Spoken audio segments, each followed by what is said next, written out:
Hi అండి, అందరికీ నమస్కారం. మేము ఈ వీడియోలో ఏం మాట్లాడుకుందామంటే ఈరోజు వచ్చేసి కర్నూలు వ్యవసాయ మార్కెట్లో కందులు కొనుగోలు అనేది ఎంతవరకు ఉన్నాయి, ఏమి వేయాలని మొత్తం వీడియోలో మాట్లాడుకుందామండి. వీడియో లేట్ చేయకుండా స్టార్ట్ చేసేద్దాం. సో ఈరోజు కర్నూలు వ్యవసాయ మార్కెట్లో అంటే కందులు కొనుగోలు అయితే ఈ విధంగా ఉన్నాయని చెప్పొచ్చండి. సో మీరు ఈ వీడియోని లైక్ చేశారని నేను ఆశిస్తున్నాను. సో ఈరోజు వచ్చేసి కందులు కొనుగోలు ధర అయితే పెరిగిందని చెప్పొచ్చు. నేను 7,300 7,400 రూపాయలు ఉంటే ఈరోజు 7,809 రూపాయలుగా గరిష్టంగా ఈరోజు అయితే కందులు కొనుగోలు అయితే ఉన్నాయని చెప్పొచ్చండి. ఈరోజు కర్నూలు వ్యవసాయ మార్కెట్లో 7,809 రూపాయలుగా గరిష్టంగా ఈ రోజు అయితే ధరలు అయితే ఉన్నాయని చెప్పొచ్చు. ఇంకా కనిష్టంగా తీసుకున్నట్టయితే 2,100 రూపాయలు కనిష్టంగా, మధ్యస్థంగా 7,129 రూపాయలు ఈరోజు కర్నూలు వ్యవసాయ మార్కెట్లో పడిందని చెప్పొచ్చు.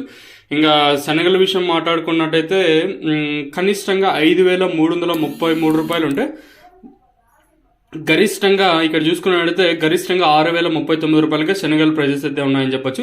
ఇంకా ఉల్లిగడ్డల విషయం మాట్లాడుకుంటే ఉల్లిగడ్డలు వచ్చేసి ఈరోజు నేట్లాగే ఉందని చెప్పొచ్చు. ఉల్లిగడ్డల ప్రైస్ వచ్చేసి 1,837 రూపాయలు ఇంకా కనిష్ట ధర ఉంటే గరిష్టంగా 3,269 రూపాయలుగా గరిష్టంగా ఈరోజు అయితే ఉల్లిగడ్డల ప్రైస్ అయితే ఉన్నాయని చెప్పొచ్చు అండి. ఇంకా అలాగే వేరుశనగల విషయం మాట్లాడుకున్నట్టయితే కనిష్టంగా 3,989 అంటే గరిష్టంగా వేరుశనగలు 6,410 రూపాయలుగా ఉన్నాయని చెప్పొచ్చు. ఈరోజు పర్లేదు, మార్కెట్ కొంచెం రైజ్ గా జరిగిందని చెప్పొచ్చు కర్నూలు వ్యవసాయ మార్కెట్లో. ఈవెన్ కందులు తీసుకున్నా, అలాగే ఉల్లిగడ్డలు తీసుకున్నా, శనగలు నిన్నట్లాగే జరిగిన వేరుశనగలు మాత్రం పెరిగాయని చెప్పొచ్చు. ఇంకా వాము విషయం మాట్లాడుకున్నట్టయితే కనిష్టంగా 1,000 రూపాయలు అంటే గరిష్టంగా 24,412 రూపాయలకి ఈరోజు అయితే వాము ప్రైస్ అయితే ఉన్నాయి. సో ఇది ఇన్ఫర్మేషన్ ఈ వీడియోలో వచ్చేసి కర్నూలు వ్యవసాయ మార్కెట్. ఇంకా